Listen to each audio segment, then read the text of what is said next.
हमरा के जल्द से जल्द रिजल्ट चाहिए। मुजरिम कौनो हालत में बचे के ना चाहिए। ठीक बा, पूरे शहर में नाकाबंदी लगा दा। ए, रुक रुक रुक रुक। ए, बोरे में कहा? अर्जुन तलाशी ला, काबा बोरा में देखा।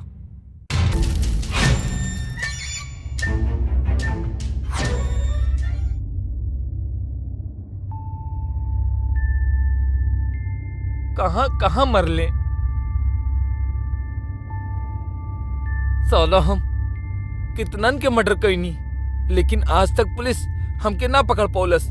और आज हम पहली बार केहू के मदद करल चाहनी तो पुलिस इतना मरलस।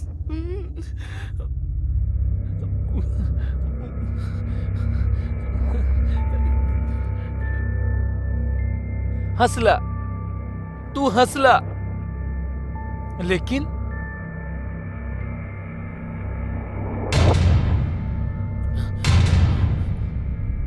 लेकिन हम उनके ना छोड़ा, जिनकर वजह से आज हमके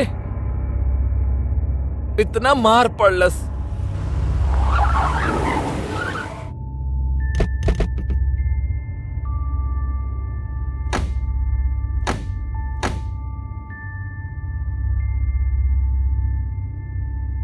चला, बिल्कुल ना छोड़ब, बिल्कुल ना छोड़ब। बेल बजावा।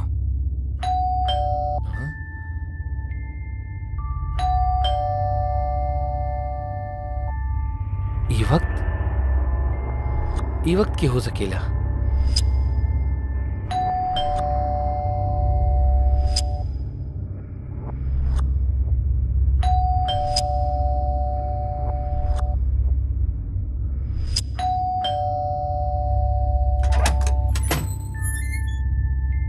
सर, आप लोग?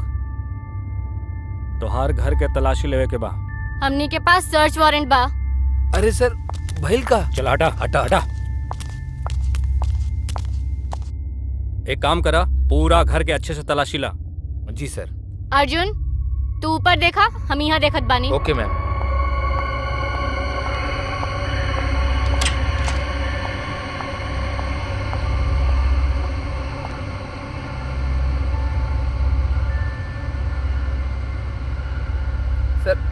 सर हम कैले का बानी, और आप लोग ऐसे कैसे हमारा घर में घुस सकेले सर?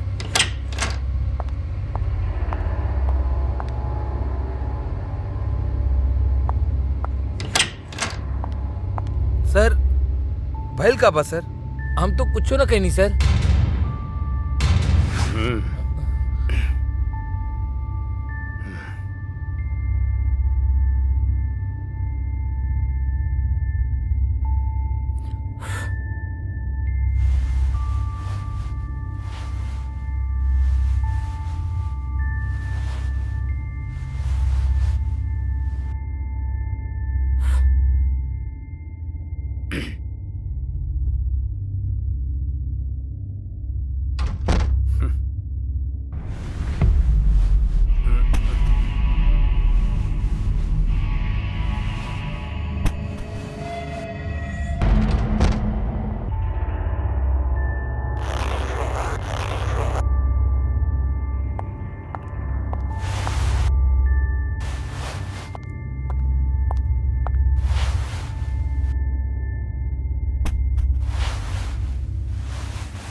सर ऊपर कुछ ना मिलल।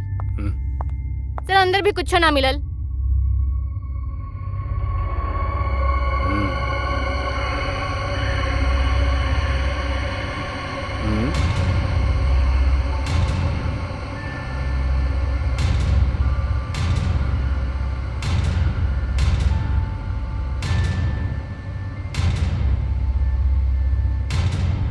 ई बोरी में का बा?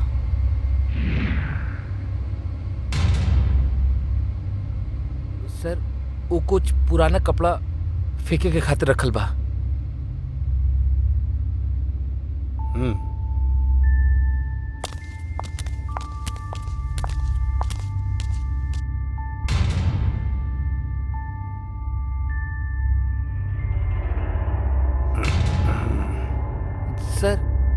सर हम कले रानी ना कि में पुराना कपड़ा बा फेंके के खातिर रख ले बानी। सर्च।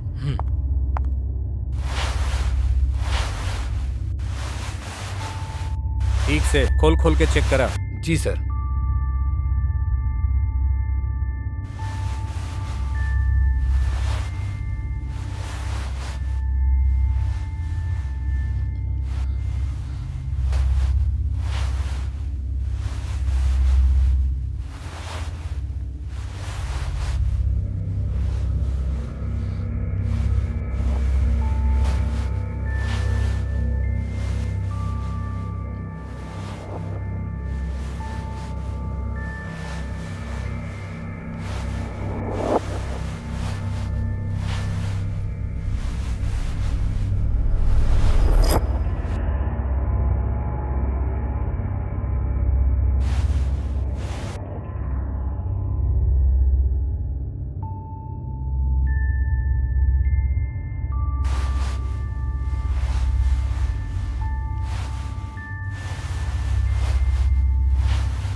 हाँ रमेश बोला।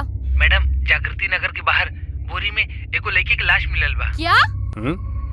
जी हाँ मैडम, और साथ में एगो पेपर भी मिलल बा, जे पर लिखल बा चिमटा मैन शहर में आ गइल बा।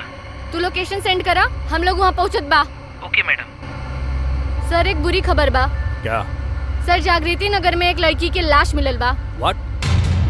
और साथ में एक पेपर भी मिलल बा जेकरा पर लिखल बा कि चिमटा मैन शहर में वापस आ गइल बा। चिमटा मैन। अर्जुन, डेविड। यस सर।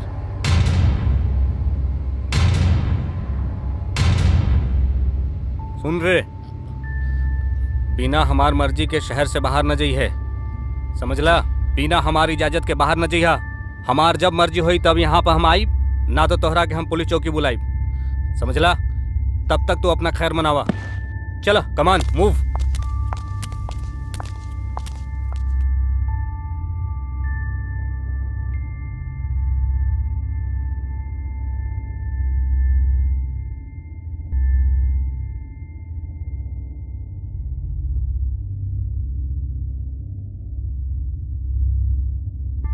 आज तो बच गई नी, वरना एकर चक्कर में हमारा तो एल लग गई होखत।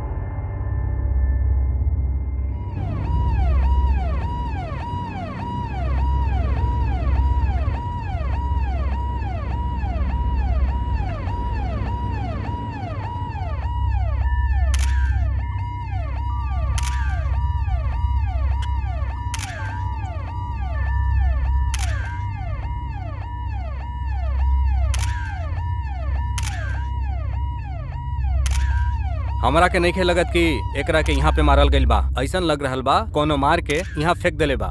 बॉडी के फोटोग्राफ सब पुलिस स्टेशन में सेंड कर दा। पोस्टमार्टम रिपोर्ट और सारी डिटेल्स हमरा के शाम तक टेबल पर चाहिए।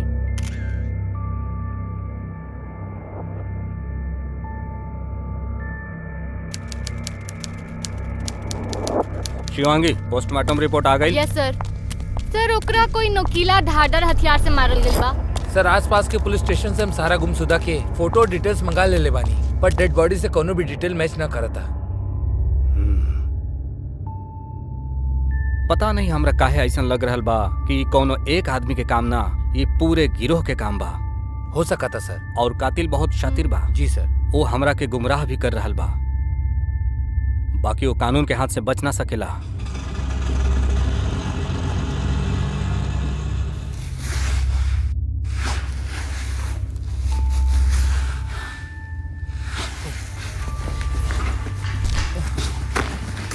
अरे थोड़ा हेल्प करा ना, पता ना कहां से चले ले ऐसे लोग।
भाई हाँ कितना भइल पैसा?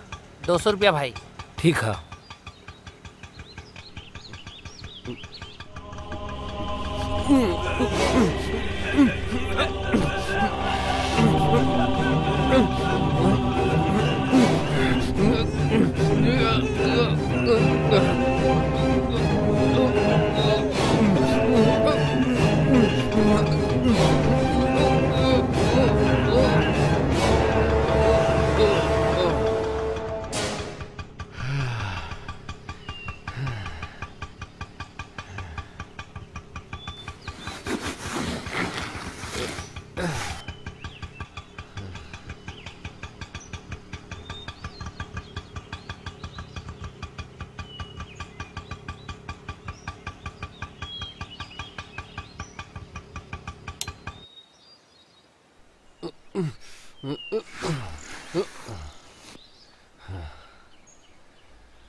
समझ में नहीं आवत कि आजकल का हो रहल बा। एक काम करा, वहाँ जो थैली रखल बा ओकरा के चेक करा। वो हटा के ठीक देख। से तलाशी ला।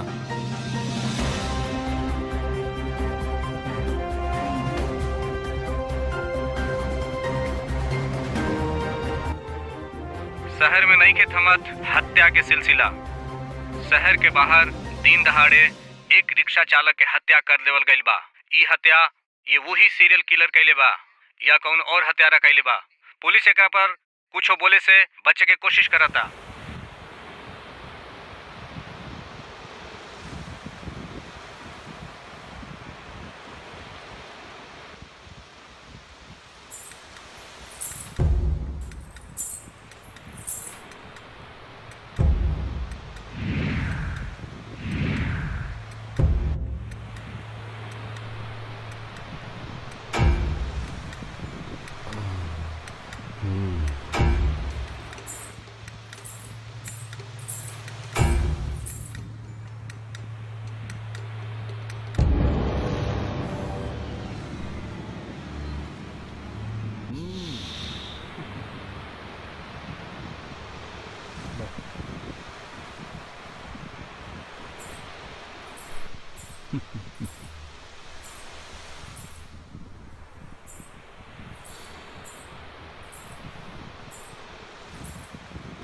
हाय हाय हाय हाय हमारा राजा, कुछ दाना। हाय हाय हाय हाय हमारे शाहरुख सलमान आमिर हमारा के तीनों यही मिल गए। कुछ दाना। अरे दे दा। चला निकला यहाँ से। चला निकला निकला। इतना बड़ा गाड़ी के मालिक, कुछ तो दे दा। ए बाबा दे दा ना। ए चला निकला। अच्छा का वो गाड़ी आपके है? काहे हमरा के देख के नहीं लागत कि वो हमार गाड़ी बा।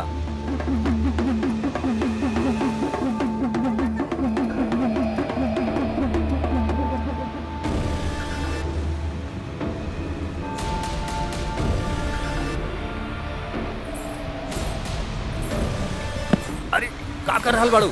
अरे छोड़ा छोड़ा। अरे अरे का कर रहल बाड़ा?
Oh.